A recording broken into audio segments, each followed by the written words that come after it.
नमस्कार, मैं सुजाता सैनी और आप देख रहे हैं इंडिया स्पीक डेली।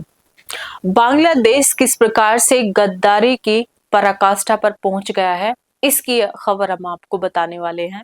दरअसल बांग्लादेश में आईएसआई एजेंट भारत के खिलाफ आतंकी साजिश रच रहे हैं और बांग्लादेश की जो मौजूदा सरकार है, ये घटिया सरकार, इन्होंने वहां पर न सिर्फ हिंदुओं के नरसंहार पर ये चुप्पी साधे रहे, पुलिस थाने तक में हिंदुओं को मारा गया, बेदर्दी से मारा गया और उसके बाद ये इस हद तक पहुंच गए हैं कि ये अपना जो असली चरित्र है, जो इनका मजहबी और मलेच्छवादी चरित्र है, उस पर पूरी तरीके से उतारू हो चुके हैं। भारत सरकार ने अपने यहाँ पर ये जो पहलगाम में जो हमला हुआ, उसके बाद चुन चुन करके इन बांग्लादेशियों को निकालना शुरू कर दिया है। गुजरात ने इसमें सबसे अच्छा कार्य किया। गुजरात की सरकार ने 2000 के लगभग या उससे अधिक जो ये बांग्लादेशी मुस्लिम थे, इनके साथ जो भारतीय मुस्लिम मिल करके डेमोग्राफिक चेंज जो गुजरात में कर रहे थे, उसको ध्वस्त करने का कार्य किया है। हालांकि प्रभावी रूप से केवल एक ही जगह पर अहमदाबाद में बड़ी घटना को अंजाम दिया गया, जिसमें जो एक व्यक्ति का जो पूरा सरगना जो है इस काम का, उसके ठिकानों को नेस्तनाबूद किया गया और लगभग 3000 के लगभग वहां झुग्गी झोपड़ियों में रहने वाले बांग्लादेशियों को वहां से निकाला गया। अब उनको सेंटर में रखा जाएगा, उनसे पता जानकारी ली जाएगी कि भाई आपको ये जो डॉक्यूमेंट बना रहे थे, इसके पीछे कौन कौन सा रैकेट शामिल है, और उसके बाद उनको उनकी कंट्री में डिपोर्ट किया जाएगा। लेकिन अब इसमें एक और जानकारी सामने आ रही है बांग्लादेश को लेके। पहलगाम आतंकी हमले के बाद पाकिस्तान अपनी करतूतों के से बाज तो आ नहीं रहा है। पाक एजेंसियां, जो खुफिया एजेंसी हैं, वो आईएसआई बांग्लादेश में सक्रिय हो गई हैं पूरी तरीके से। ढाका स्थित पाक उच्चायोग में आईएसआई एजेंट इस्लामाबाद में बैठे आकाओं के इशारे पर भारत के खिलाफ आतंकी साजिश रच रहे हैं। बांग्लादेश में पाकिस्तान के उच्चायुक्त सैयद अहमद मारूफ कट्टरपंथी जमात हिफाजत और खिलाफत मजलिस के साथ 2 बार सीक्रेट मीटिंग ये कर चुके हैं। सूत्रों के अनुसार आईएसआई के मंसूबे भारत के पूर्वोत्तर राज्य में अलगाववादियों को हथियार की सप्लाई बढ़ाने और घुसपैठ के लिए उकसाने में है। अब नॉर्थ ईस्ट में हो क्या है,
जो रिश्ते हैं वो इससे आगे प्रभावित होते हैं या नहीं।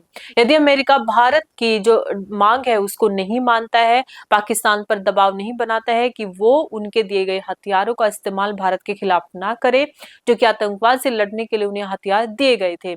अगर ऐसा होने में ऐसा नहीं होता है तो भविष्य में अमेरिका की जो योजना है भारत की एग्रीकल्चर जो सोसाइटी है या एग्रीकल्चर सेक्टर में अपनी सेंध लगाने की, उस पर प्रभाव पड़ सकता है। भारत वहां पर अपने हाथ पीछे खींच सकता है। तो अमेरिका के सामने भी इस समय एक चुनौती बनी हुई है कि वो भारत के साथ किस प्रकार से, ये देखिए जो रिश्ते हैं ये भारत से फायदा उठाने वाली बात है, वो किस प्रकार से उठाएंगे। तो भारत इस वजह से भी अग्रेसिव मोड में अब ये कार्रवाई करना चाहता है। एक तो पाकिस्तान ने हद पार कर दी है, दूसरा बहुत बड़े बड़े षड्यंत्र चल रहे हैं। भारत ने अगर अब पाकिस्तान पर एक कार्रवाई नहीं की तो आने वाले समय में भारत में बैठे हुए पाकिस्तान के पिट्ठू और जो घुसपैठिए हैं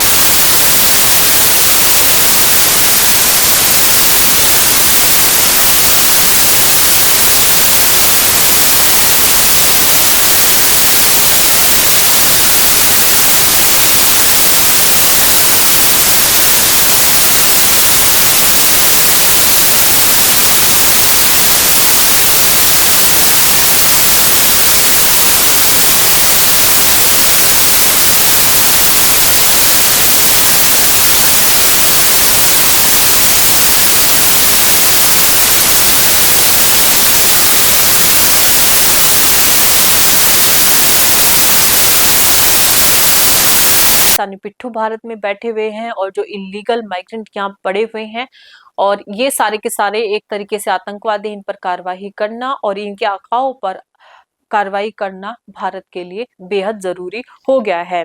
अब पाकिस्तान के पास, भारत सरकार का कहना है कि पाकिस्तान के पास ना तो पैसा है ना ही गोला बारूद है, लंबी लड़ाई लड़ने पाकिस्तान के बस का नहीं है, इसलिए वो हर एक देश के पास जा जा करके इस युद्ध को रुकवाने की कोशिश कर रहा है। भारत चाहता है कि लंबा एक लॉन्ग टर्म पे पाकिस्तान को सबक सिखाए, इसलिए भारत उसको चौतरफा घेरने की कोशिश कर रहा है।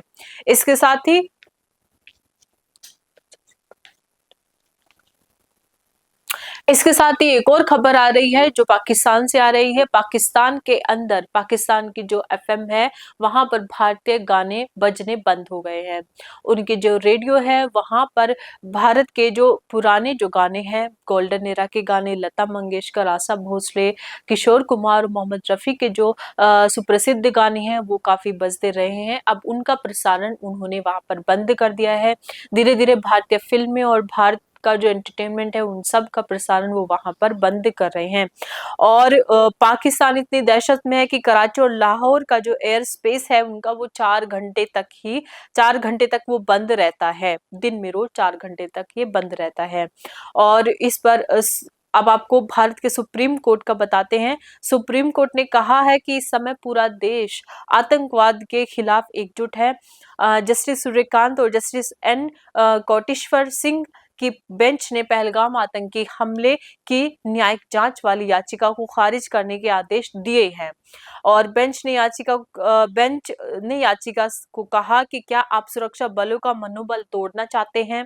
बेंच ने याचिका तुरंत वापस लेने के आदेश देते हुए चेताया कि इस प्रकार की याचिका फिर न लाई जाए। किसी महानुभाव कुछ लोगों ने सुप्रीम कोर्ट में याचिका डाल दी कि ये जो आतंकी हमला हुआ पहलगाम में, इसकी जांच की जाए, क्योंकि वहां पर सुरक्षा कर्मी नहीं थे जहां पर ये हमला किया गया। तो ऐसे में सुप्रीम कोर्ट ने इस जांच को, इस याचिका को खारिज कर दिया है कि ऐसा नहीं कर सकते। इस समय हालात नाजुक है, देश आतंकवाद के खिलाफ एकजुट है और आप इस प्रकार की याचिका दे करके क्या भारत की जो सिक्योरिटी फोर्सेस है उनका हौसला तोड़ना चाहते हैं। तो ये प्रमुख खबर थी बांग्लादेश, पाकिस्तान और भारत में बैठे हुए इनके पिट्ठुओं की।